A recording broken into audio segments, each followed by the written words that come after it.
Hello, everyone, and welcome to our Zession. For those of you that are new here, my name is Mandy Rourke. I am a licensed marriage and family therapist that practices primarily out of Austin. I'm also one of the co-founders of Zesho, and I am super duper excited to be here with my other co-founder and one of our partners here. And so I'll pass the mic off to you, Sapna. Yeah, I'm Sapna Srivastav and also a fellow co-founder of Zesho. Welcome to Zessions. Zessions are conversations amongst clinicians. We talk about topics typically addressed in mental health, in the mental health world. And so there's the perspective of clinicians who support clients daily, and you get to hear about topics from the perspective of those clinicians. And we are so excited to welcome you today, Katie. This is Katie Bates. She is a licensed professional counselor in Austin, and she is one of our partners of Zesho. So she's partnered with us to collaborate in offering different resources for parents, communities, and teens. That is her primary area of specialty. And so we are so excited to have you here. I think I've said excited 10 times already because I am so excited about this topic, which is positive discipline. We're going to be talking about positive discipline versus punitive discipline, but really highlighting a lot of what you specialize in with positive discipline, which I can't wait.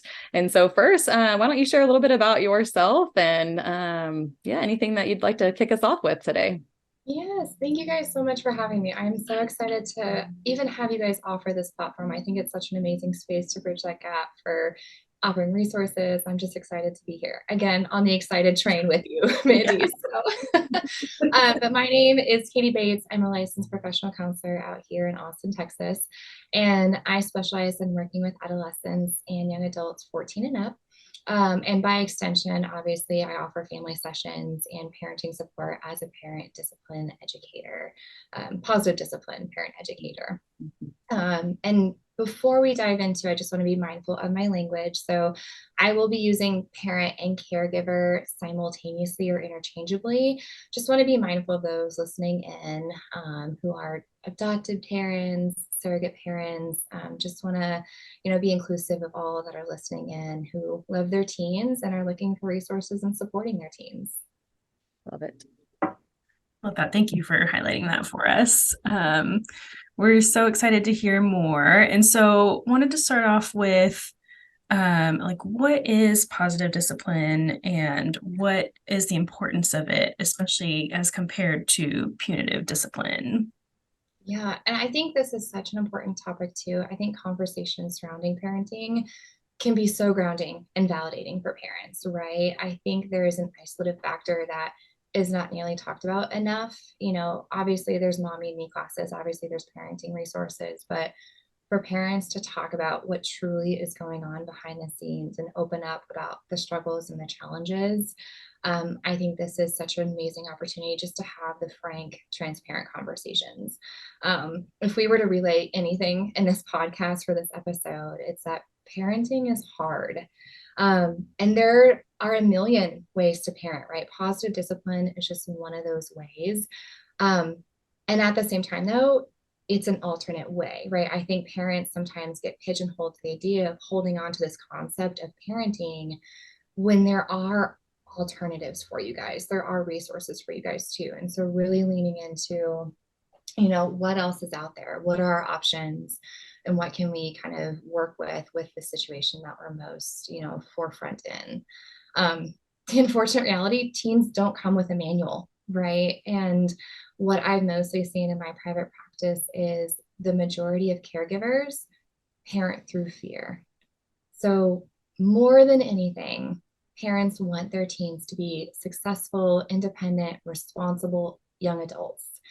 And the fear of not accomplishing that is what drives a lot of parents' decisions, their behaviors, their communication, and ultimately that ends up affecting or influencing their relationship with their teen. I think a lot of parenting, there's a lot of guessing as you go. And, parents have an idea, I want to do this, I don't want to do this. And that may be on their own personal experiences and relationships that were modeled to them at an early age, but they have an end goal. The path to get there is what's daunting. It's what's overwhelming, right? And so positive discipline is what offers those guardrails to that final path. It's a yellow brick road, it's the paving of the path. It allows parents to rewrite their relationship with their teen to balance both kind and firm, while also maintaining that foundation of mutual respect. Punitive punishments it's hard, right? Because it may unintentionally be drawing forth resentment, revenge, rebellion, retreat, which offers like sneakiness, right?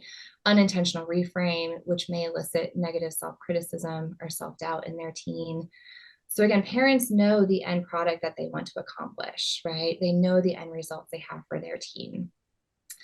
In trying to accomplish that, though, they hold on so tight to that idea and that methodology of what they're currently doing, they may unintentionally be eliciting these 5 R's. So positive discipline, it comes from the Latin word to teach, right? So punitive punishment is a band-aid, right? It's making teens pay for the past. Positive discipline is rewriting that for looking towards the future, right? It's a long-term way of parenting that instills those lifelong skills and characteristics that parents want to instill to allow them to be responsible, independent young adults. Mm-hmm. Wow. That's so good. I'm like, well, you did a really good explanation of that. I'm like, what else do we really need to ask around this? Really? My first thought, though, just as you're describing positive discipline, this just popped into my mind around it's helping kiddos, teenagers know, and parents have a path of like, this is what we want to work towards versus like what we want to work against. And I think as you're describing the conditions of parenting being one that feel very fearful, a natural reaction for a lot of parents that, I've supported in the past too, has been like, what do we not want to have happen? And then we get dialed in on like, this thing keeps happening. Why we want this to stop happening. Can we get this behavior to stop? And it seems like with positive discipline, it's less about let's, think about the things we don't want to have happen and let's guide you more towards and teach you more towards the options that we really do want to see more of, or some of those behaviors you want to see more of. Absolutely. Absolutely. And I hope to talk about this difference kind of in the future, but it is very much the difference between reacting versus responding, right? Punitive punishment is very much putting out the fires. It's reactionary. It's in the moment. It's impulsive, versus positive discipline is kind of like giving you that broader picture, right? Again, those guardrails for that long-term path and that long-term goal. And it's responsive. It's parenting with an intention. It's parenting with that long-term goal in mind. Yeah, I love that distinction because it's a lot more intentional and it's difficult because like not only do you have to like kind of regulate yourself as a parent and really be able to think like, okay, what do I want to guide them towards, especially when in so many ways, like so many of us have grown up with a more punitive kind of model. Not all of us, thank goodness, but many of us. And that's not anyone's fault or anything like that. It's just kind of how parenting has evolved over the years. And so it sounds like it's asking a lot of parents too, because you have to regulate yourself, you have to learn this technique, you have to like really kind of train yourself to show and guide in this way. And so I'm curious, are there specific like tenets or principles or anything like that you really share with parents to kind of help with that? Yeah, absolutely. And I think a lot of parents come in with the teen as the identified client, right? It's like we're having this familial issue. The teen is the one with the misbehavior, and that's the initial focus, right? That's why they onboard for therapy. When reality, right, realistically, the parents are like, wait a minute, I got to look into my own stuff, right? Because I'm also having that emotional reaction. I'm also contributing to the unfair fighting. And so I think parents, some of that, like, again, building that bigger concept is like, okay, what am I adding to the table too, that, right? Because I may myself have, whether it be my own stressors, right, or my own fears that are contributing to what actually is going on. Yeah. I think for me, if, being a parent myself and thinking about just all of the different kind of transition points that our kids and our teens go through, I think what you're bringing up is really important because it's like when there is a challenge point, it can so quickly be just magnified on the kid and the behavior. And so it almost, I mean, I guess in therapy speak, it's a little bit of like pathologizing the behavior, and like there's a problem here. And I'm curious, as you talk with your clients, like how would you describe or kind of attend to that with them of like, is it really a problem that we're up against, or what language or approach would you use within that?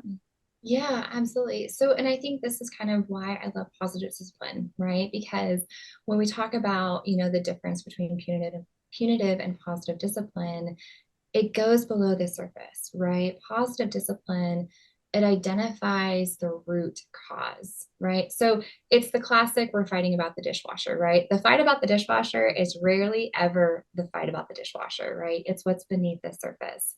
And so positive discipline restructures fighting, conversations, even perspective. It offers a different outlook on how can I actually kind of like think about this or resolve this. And it allows, parents to kind of have that. We do tend to get stuck in that moment of like, this is very forefront. It's happening now. It's causing a rift in the family. It's very just, it's present, right? And a lot of conversations surround it, which becomes very forefront, and it becomes all inclusive of that family. Positive discipline takes that step back, right? And it's like, okay, this is what we're seeing on the surface, right? It's happening for a reason though, as well. And so kind of going to that root cause of sense of belonging, sense of self, concept of self, and it looks at that bigger, broader picture of what's going on with the teen.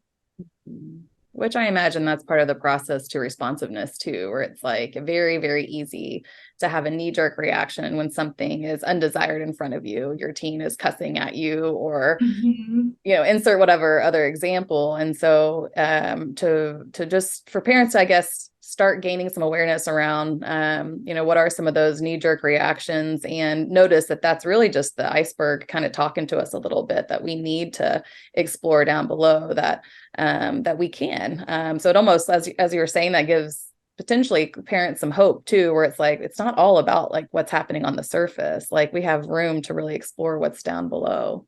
Absolutely. And when you talk about fighting, right, like how often does it start with homework and then you get the eye rolls? Well, don't talk to me with that attitude. And then it becomes about the attitude, and then it becomes about the disrespect, and then it becomes about the 3 things that the teen did last week, where it doesn't actually stay singular to that actual, like, what is the point of us having this conversation? What is the point of us having this tumultuous conversation of what's going on and what we feel is kind of interacting or creating this obstacle in our day to day?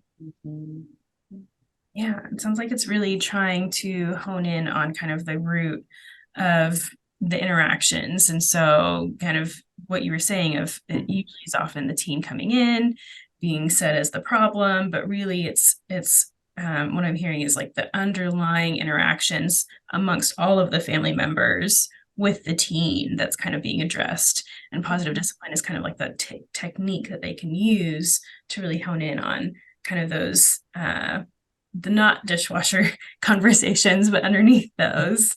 And so to clarify though, when we're saying positive discipline, we're focusing on what we're wanting to kind of work towards as far as interactions go with teens, right?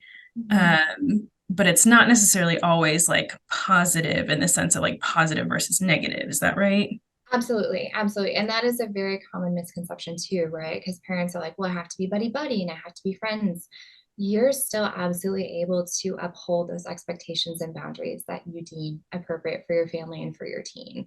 And so positive discipline, it does include saying no.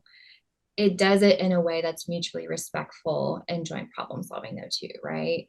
I love you when the answer is no is absolutely okay in the positive discipline world. Yay. Yes, you're absolutely right. You're absolutely right. I think that is a common misconception too. I mean, I think about just how hard, like you said, you already reinforced this, that it's hard being a parent and teenagers do not come with manuals, but this feels like a little bit of a guidebook around how can we keep more of our focus on creating a environment of mutual respect in these times that we are disagreeing. How do we get clear even on the boundaries that we have within our families. Because even as you're talking about this, I can think about a lot of parents who are like, I feel like it's this, but I have never really been that clear with myself around what are these boundaries that I need to uphold with my teen, not being rules necessarily, but just more of like, this is the way that we have a respectful relationship between one another. And I'm curious of like, as you work with teens and families, is that a big part of your conversation too, of just helping them define what those boundaries are? Absolutely. And I think it's reformulating it, right? Because that punitive punishment, again, it's the reaction, right? It's the band-aid for honestly the bullet wound, right? Positive discipline, it's that long-term parenting. So it also invites proactiveness too, especially in teens, right? Driving, drinking, parties. A lot of parents don't actually think about that until they caught their teen at the party drinking, right? And so it also, by inviting family meetings, by inviting conversation, it allows parents even the opportunity to step in and say, like, oh, wait a minute, you're in ninth grade and you're thinking about parties. Let's hold on. Like, let me actually, as a parent, like, how do I feel about this? And how do I want to set the expectation for what I deem as appropriate, whether it be safety, whether it be decision making on the teen's part. And I think that's where we kind of get into that pigeonhole of parenting through fear, right? We go to the worst case scenario, we go to the what ifs, and that's where we get stuck on too. So I think positive discipline, having that reformulation, it allows that long-term parenting to be more proactive, whether it be through conversation, through pre-setting those expectations, especially as a teen when they're facing the world, right? And I think we're seeing things in the teenage world that we would have otherwise seen in college, where parents' ignorance is bliss. They're at college. Now we're seeing it in the high school world. So, Oof, that hurts to hear. I'm like, yes, I think you're right about that. It kind of, well, honestly speaking, it scares me, so it goes back to exactly what you're describing here is that parents live in a state of fear. And as we think about today's times, I think it is heightened by way of what we know to be true about the teens population and mental health struggles that they're up against. And I think if I'm just thinking about this in terms of supporting parents around, I'm going back to the no, can you give us some alternative language of like how you would help a parent not naturally start with the no's or the don'ts? Like what's your approach in helping not coach, but just teach in session? yes, absolutely. So teens are also, I think it's appropriate to think of like what stage they're developmentally in, right? And so teens are at a stage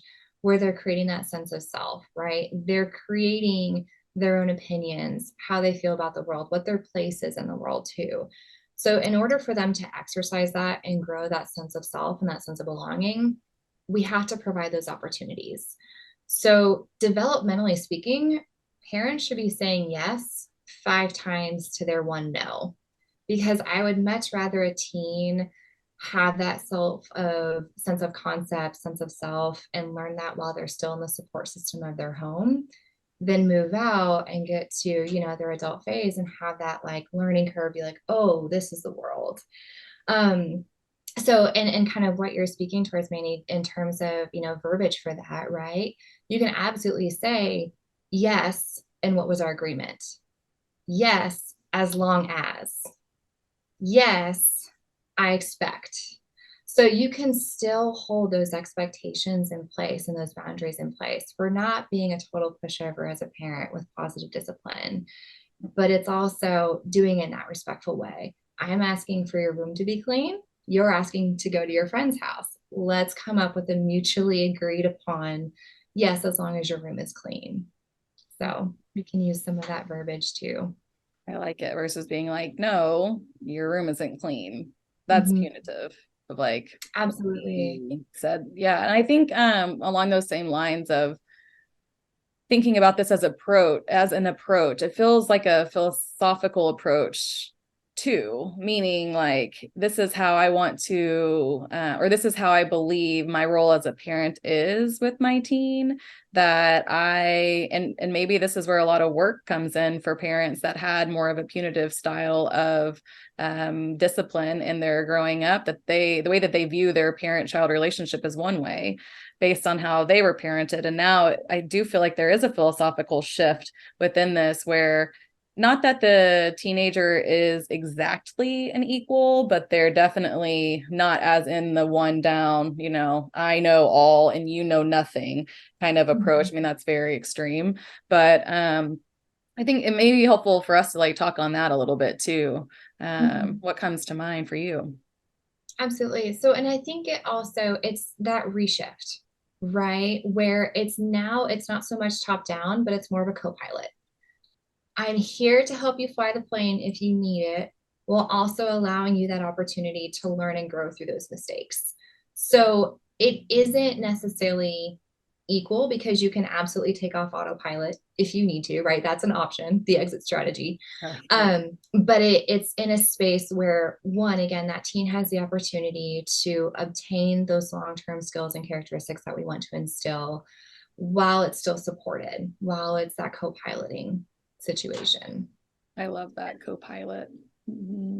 Yeah, that's such a great metaphor and way to paint it, because there is still a guidance. There is still very much like, I am the one ultimately in control as the parent, but I want you to practice being the one in control of your own life under my guidance while we still have the chance, and as much as we can. And so that's a great metaphor for it. I do find myself still going back to the parent piloting and knowing how much it is a struggle to just be human as a parent as well, and also like try and regulate themselves while they're guiding their co-pilot as a child and as a teen, and kind of becoming their own pilot as well. And so are there any specific tips or tricks or suggestions that you give to parents in really being able to like get to that place where they can respond, or like giving themselves kind of compassion when they're not able to get there, anything along those lines? And that's a great point too, right? As a lot of parents, sometimes we escalate, we don't even know that we've escalated, right? And so caregivers doing their own work, figuring out what their stuff is. What is it that sets you off? Is it the eye rolls? Is it the talking back? So by building that insight, they're better able to kind of enter those conversations and have just a more mindful awareness of, oh, they eye rolled. I know that's my own stuff, right? And so we can be ready and prepared for those red flags. We are only able to change what we're cognizant of. And so by building that insight and by having that just that look inward of just kind of, here's my stuff, here's what sets me off, here's what I'm bringing to the table, it sets you up in a much better position to handle those conversations or to enter some of those more terse times. I think another opportunity too, though, taking a break, right? When it's needed, when it's desired. If we're in a space where it's no longer constructive, it's the classic example of the airplane oxygen mask, right? You have to take care of yourself before you're able to take care of others. And so positive discipline is wonderful, excuse me, and that it's not about being the perfect parent, right? It's not about saying the right thing at the perfect time with the perfect, meet cute. It's those moments of overwhelm that we're able to teach and to model, right? So by taking care of your needs and creating that space where it's saying, this is at a space where it's no longer constructive. I love you too much to fight with you right now. I'm going to take 5 minutes. You're modeling, one, that it's okay to have feelings, right? You're modeling that it's okay to express those feelings in a healthy way, in a way that's fair fighting. And it's absolutely okay to take care of those feelings. So you're modeling much more than it is to just like be in that fight and become that power struggle. You're modeling how to actually regulate yourself and how to actually take care of your needs, because your teen is going to pick up on that. That is, I think, like the biggest quest of all parents is to really get clear around what is my stuff that comes up with my kids and why is it coming up. But then also, I mean, I love that statement that you made. We like, I don't know exactly what you said, but something along the lines of like, we have the only way we can be able to change is if we're aware, we're cognizant of what needs to change. And I think I found myself just thinking about, people that I've supported too, and how hard of a practice it can be to be able to regulate in moments of stress where, I'm picturing a parent who's coming home from a long day, then they're met with, multiple, teens kind of pulling at them for this permission slip. You didn't do this. We're supposed to have cupcakes made for tomorrow. And it's like everything all at once, kind of chaos that a lot of parents will experience. And so maybe even in some of those moments, it's not as much of there's a specific clear trigger, but it's also just, maybe the trigger is the chaos,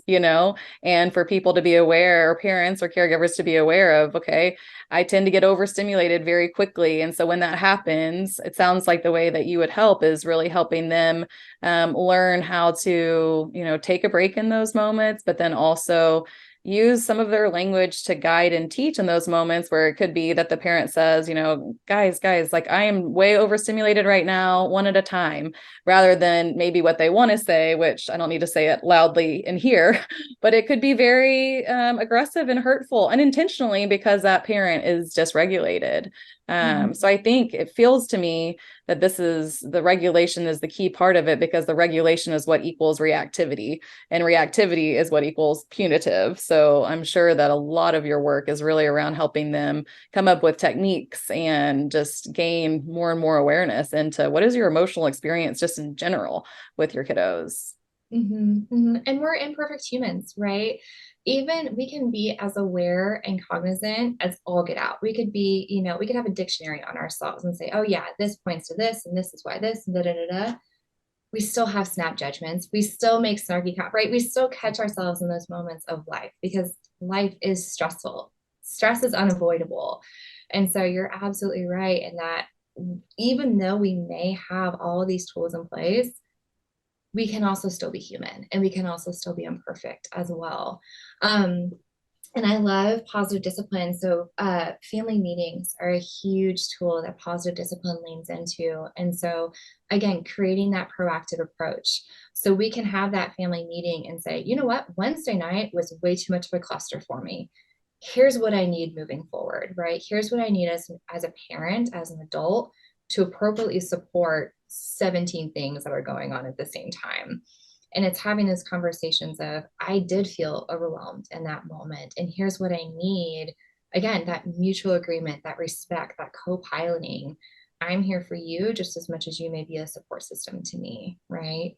And having those conversations and working through that overwhelm for the next Wednesday night when there is another permission form and there is another extracurricular and we have to get dinner on the table, and but someone needs a ride to so and so, and so it's always continuing to kind of lean into growing through mistakes and being proactive with what's working and what's not working as a familial nuclear system.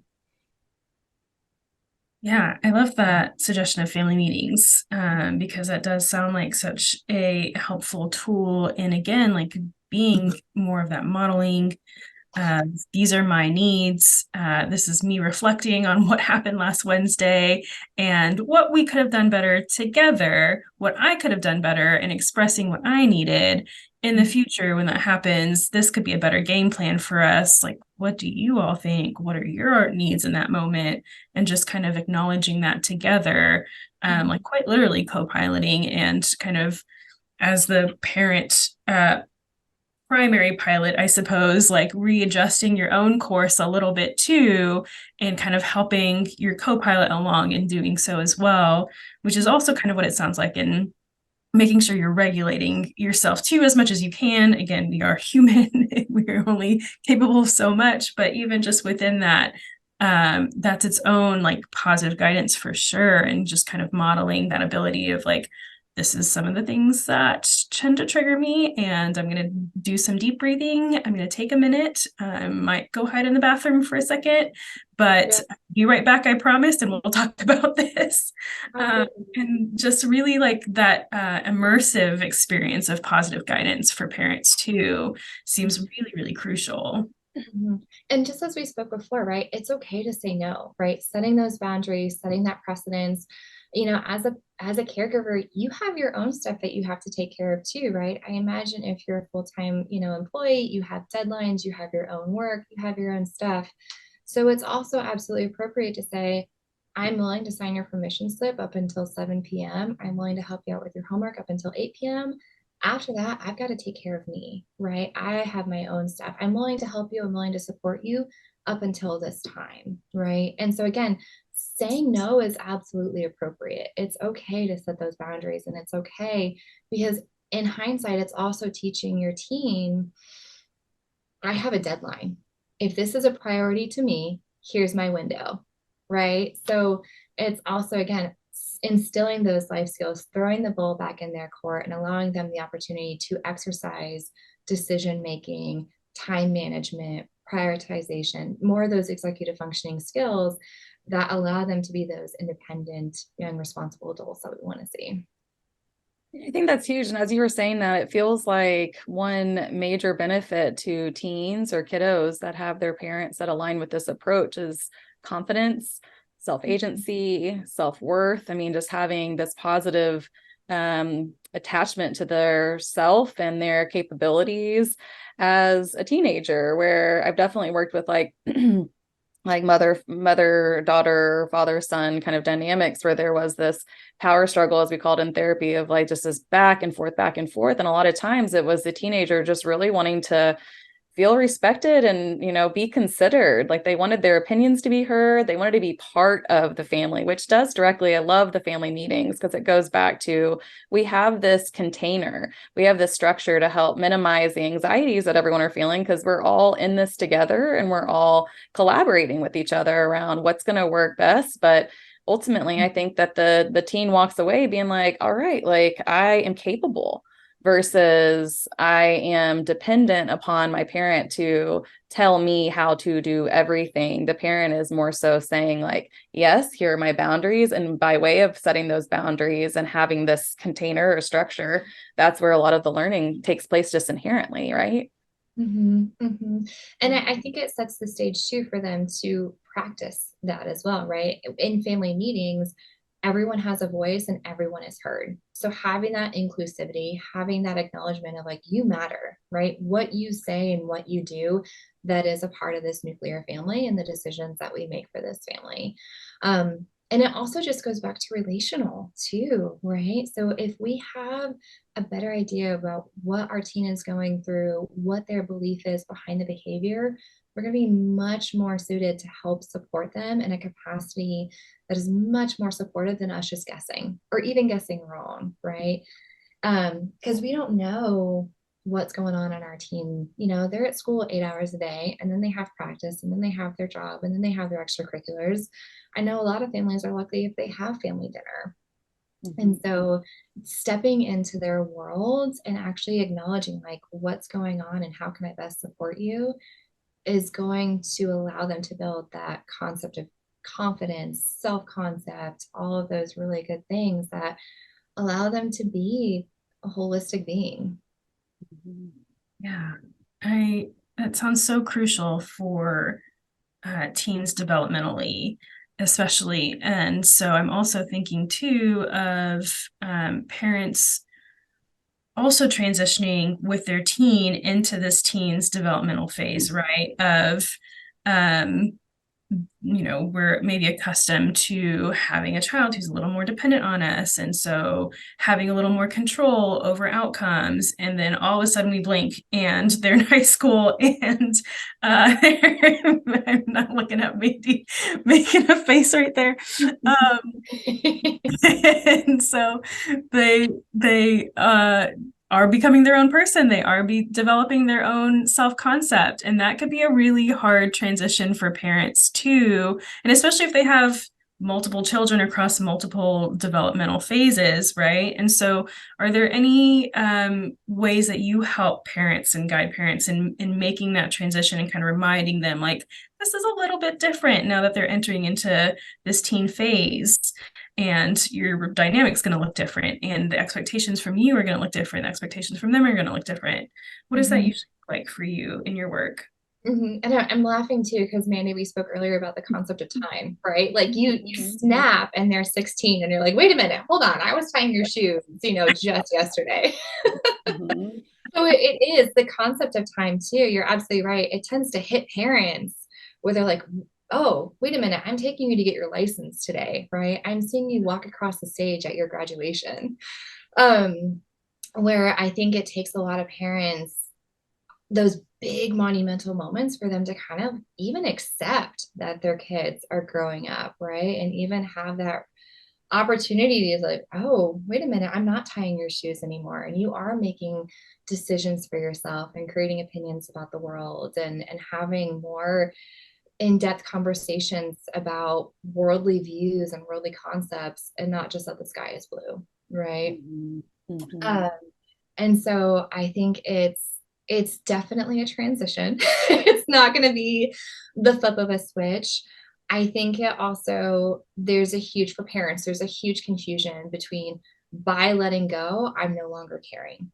And I think for parents, that's why they hold so tightly to that sense of control and that sense of like continuing to allow them to be dependent on them and continuing to hold on to that sense of control.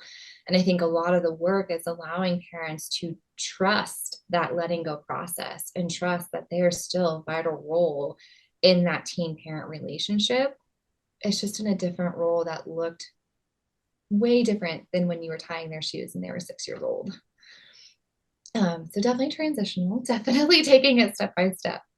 I think that's just a massive thing to reiterate within parenting, is that parenting is this revolving door of just changes and transitions and life events that, as soon, and I've talked to so many couples, it's like, as soon as you get used to doing one thing with your kiddo, then it's like 2 days later, you're like, what happened? That used to work. This is different now. And I love it. That's one of the beauties of parenting, is that there's constant evolving and changing.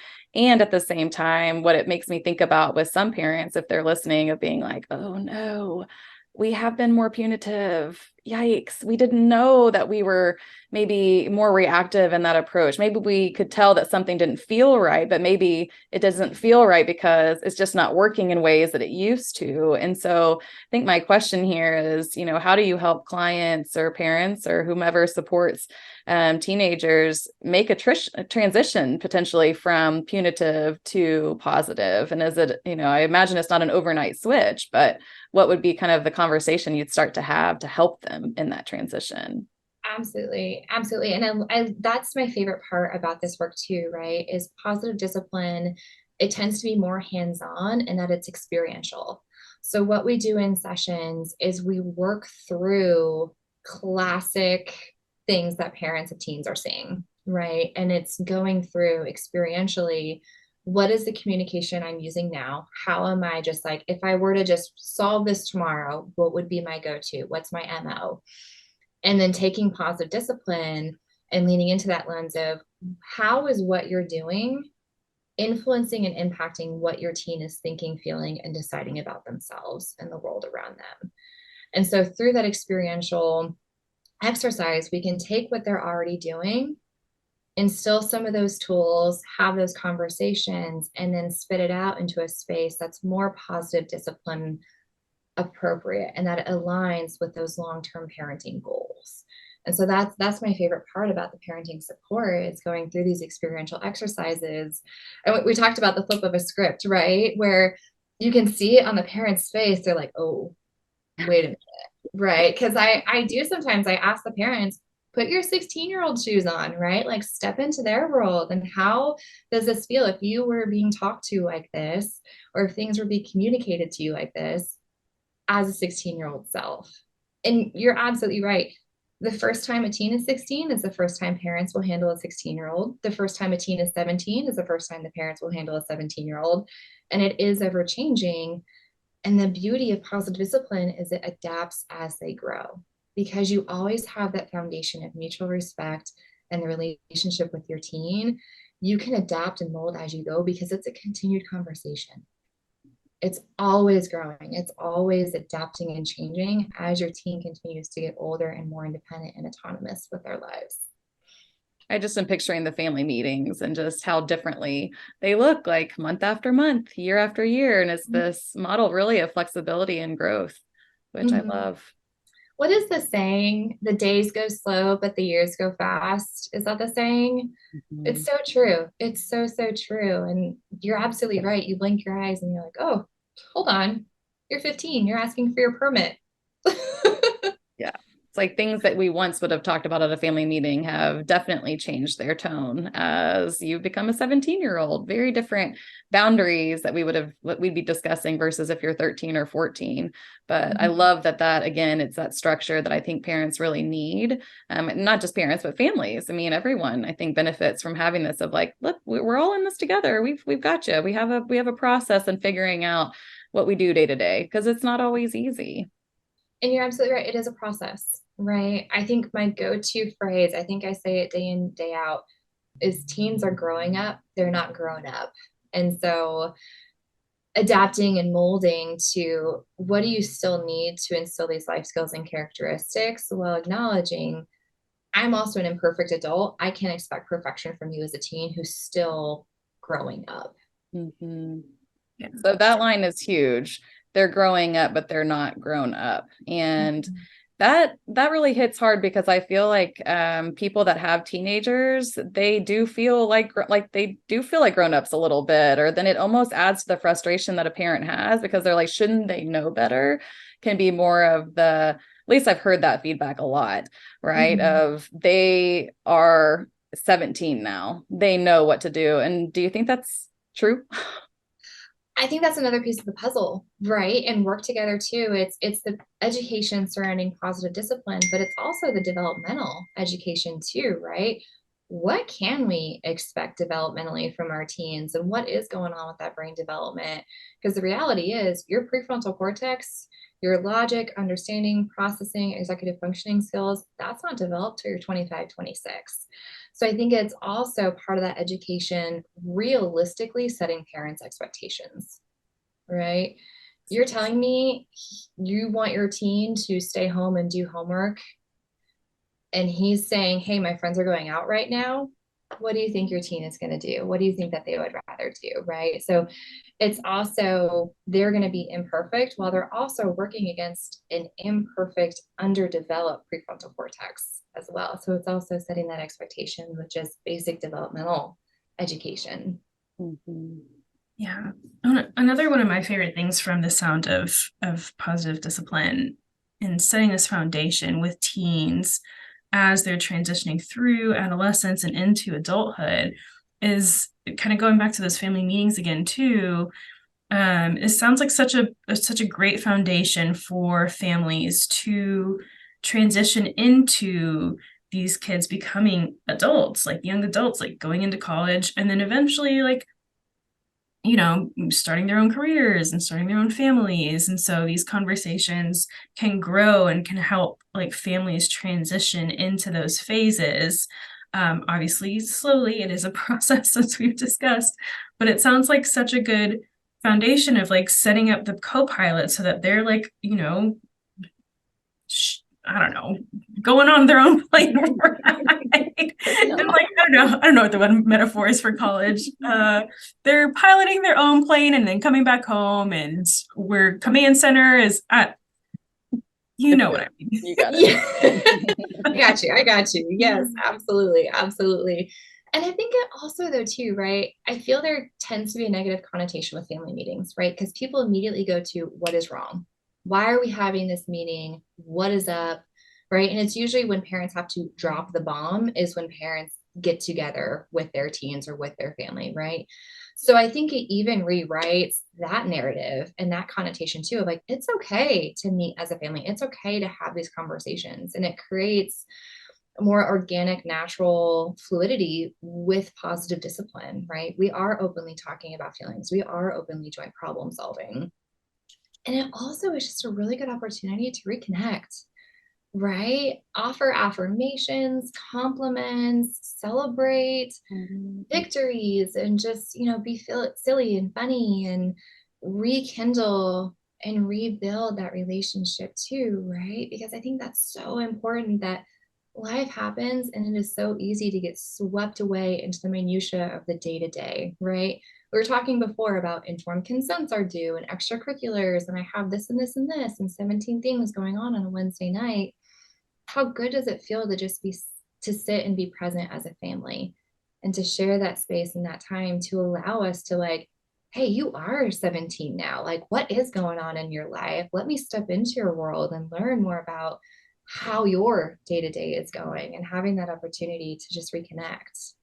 So I love that you brought that up about the family meetings too. There's this show I'm watching right now called Platonic, and the mom sits the family down at the table. You can tell that it's like one of the first times they've ever sat down to have a conversation. And the teen is sitting there and she's like, okay, I wanted to call this family meeting. The teen's like, are you getting a divorce? yeah. Like, no, just want to talk about this upcoming week. I'm going back to work, and it was one of these things that it does kind of bring me back to something I was kind of hinting at a little while ago, which is if you haven't been maybe following any kind of positive discipline approach, or you've really not had any kind of guide for your the ways that you parent, I think that can be part of a family meeting to just call it out like, hey, everyone, there's no problem here. We're just trying something new. And I want to bring in like, how would you like to have a family meeting? What are some of those like rituals or traditions we can bring in? So this does feel like a really cozy connecting time for us all, where it's like, it's not too late as parents to try this approach. Because I think you can just say like, hey, let's all like, what do you think about this? What are some things you'd like to try as we kind of transition how we're all relating to each other, really? And I feel like initially sometimes too, caregivers look at me like I have three heads. Or like, you want my teen to talk to me? They barely acknowledge my existence, right? Like they're very thrown off by the idea of meeting and setting aside that time. I also want to acknowledge, how much do caregivers talk, right?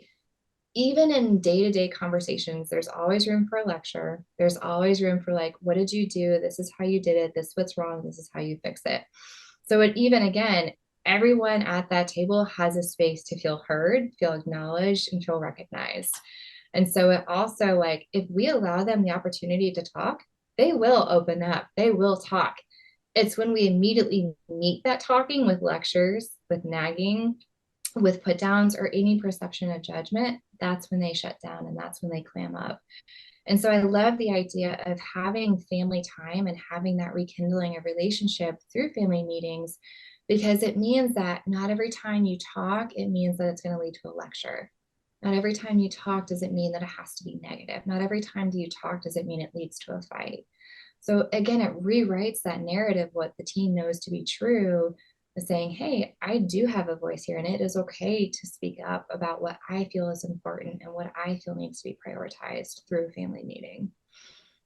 Yeah, I love that too. And I'm also thinking of families, again, kind of as Mandy was saying, like as they're kind of adjusting to incorporating more positive discipline, like it might be a big adjustment for some families, I would imagine, as they come to work with you. And so are there ways that you kind of suggest that they incorporate family meetings, like kind of slowly, like any tips to kind of transition the family into that process, especially if there is kind of a lot of tension with the teen or teens and the caregiver, that still needs a lot of safety to be created. There's kind of that contentious eye rolling because there hasn't been that space for them to share things positively, potentially. Are there ways that you kind of, guide families in kind of starting these meetings in a way that kind of eases them into it? You're spot on, right? Especially if there has been a lot of tumultuous, just fighting and constant dread of lectures and nagging. And when we kind of get into that concept of just like, this is the behavior we're fighting against. When we introduce a family meeting, you are going to witness eye rolls because they're anticipating a lecture. They're anticipating getting in trouble because that's what they've known up until this point, is that's been their consistent. So I would love to recommend start with affirmations. If all you hold is a 5-minute, 10-minute initial meeting, and all you do is go around the table and say, thank you so much for walking the dog this week. Thank you so much for helping load the dishwasher. Offer affirmations and compliments and end the meeting. Rewrite the script of everything is going to turn into a fight. Rewrite the script of I'm not going to listen to you and talk over you. And even if that means like having a pencil as a talking stick, right? When someone's talking, they have that talking stick and everyone is listening to that person with that prioritized object. And you're absolutely right in that it is an ease and it is a transition, right? So we start with compliments, we start with affirmations, and then maybe we start with something fun, right? What do we want to do for a family vacation this year? Where would we want to go? See what they say, right? Start with something fun, start with something that's more easier for them to get buy-in towards, right? And then we can slowly work in harder conversations and more proactive conversations about what's going on, whether it be misbehavior, whether it be just daily routines and schedules, whether it be household expectations. And what I would love to add on to that too is have a notepad in the kitchen, right? Somewhere in a community space where everyone can write down agenda notes and everyone can write down something that they want to talk about during the family meeting. So it's not just parents initiating those conversations. You can have your 16-year-old coming to you and saying, I want to talk about the car parking situation because I'm tired of parking on the street, right? Like whatever they feel is appropriate, they can also too talk about that in the family meeting. They have that voice and that voice is heard and seen and recognized. So I think that's also important too, is our priorities as caregivers may be totally separate from their priorities as 16, 17, even 13, 14-year-olds. As long as that's heard, though, it doesn't mean that we're going to lean into it. It doesn't mean that we're going to do anything about it. But as long as they feel seen and heard and you're respecting that relationship, that's the important part. Mm-hmm. I love that so much. I think very systemically around how families function too. And so families have been functioning in this pattern of punitive, disconnection, conflict. It's like more of like the nag to the nice, like that nag to nice ratio that is commonly talked about with parenting, where it's like this gives it such like just starting with this one intervention of the family meeting where now we're just starting with affirmation. I feel like it's just such that interruption that pattern needs to be like, oh, well, hold on, things are different now. And it just opens up more space for more of that change to evolve and grow. And when you were just saying that, I feel like that's pretty accessible for people to be like, let's just start with like the good stuff. And maybe it's a 5 minutes and that's all we had. But to me, it's 5 minutes that means so much more than the time. It's really demonstrating like we're changing some things up here and you all have a seat at the table and we respect that. And we're gonna continue to do that because this is our new process as a family. So love it. And when there is misbehavior too, how many conversations become about that misbehavior, right? How many things just become so flooded with the misbehavior? It's just a relief to talk about anything else, right? Anything that's separate from what's going wrong relieves that pressure valve. Totally. One of my kind of final questions, just out of pure curiosity, of if you're working with parents and one parent is like, no, I want to do punitive. That's how I was raised. That's, maybe their preferred method. And the other parent or caregiver is wanting to adopt some of these. How do you kind of talk through that type of situation? Yeah. And that comes up a lot, right? I want to validate that not every parent has the same intentionality, or even just the way they parent is different too. I'm gonna be very therapeutic with you, and I'm gonna answer your question with a question. I think my bigger question is, why is that parent holding on to that parenting method so strongly? Right? Because that's what's holding them up, right? And what is behind why they feel that methodology should be prioritized and should be held so tightly. Let's lean into that, right? Because there's something bigger going on there. I don't think it's an issue of like, hey, who's doing what and why are we misaligning? why am I willing to be flexible, and why are you holding so tightly to this methodology that you feel is most appropriate? What's behind that space? So very therapeutic with you at answering your question with another question. But I think that's the bigger conversation right there. And that's where you need to start and dive in. And I would imagine that there'd be some fear as part of what would be holding them back. This could feel really new and like, okay, is there a book I need to buy? Is there a chart I need to fill out, or a whole new process? And it doesn't really sound like that. It sounds like you kind of get some professional support with someone like you. I think is definitely a helpful avenue to take, but I think it's also just getting curious around what would our dynamics look like if mutual respect was more of the focus versus on what we don't want to have happen anymore. Mm-hmm, mm-hmm. And it's even looking back a generation too, right? Like, how were you parented? What were your caregivers like, right? And what was that relationship? Because a lot of parents go into parenting, I do want to emulate this. I do not want to touch this with a 10-foot pole. And that's usually where they start with their parenting methodology. And so you're absolutely right, taking that a step back and having also that be part of the conversation too, of what is the bigger picture? Like, this is coming from somewhere, somehow, and you wouldn't be doing it if it wasn't offering you anything, right? Like, we're doing it for a reason. What's that root reason? I love that. It's a very positive guided or positive discipline approach to positive discipline, really looking at that iceberg underneath the water there. I love it. I think we come full circle, right? We come full circle. Exactly. That was planned. Nicely done. No, on that note, coming full circle, as we're kind of wrapping up, winding down this conversation, it's been such a great conversation. Again, I really feel like we say this most of our episodes, but genuinely, Katie, I feel like we could ask you about this and talk to you about this for hours. But as we are wrapping up here, there are things that we haven't touched on that it would be helpful to, or any last minute kind of takeaways or messages that we want to make sure that people walk away with?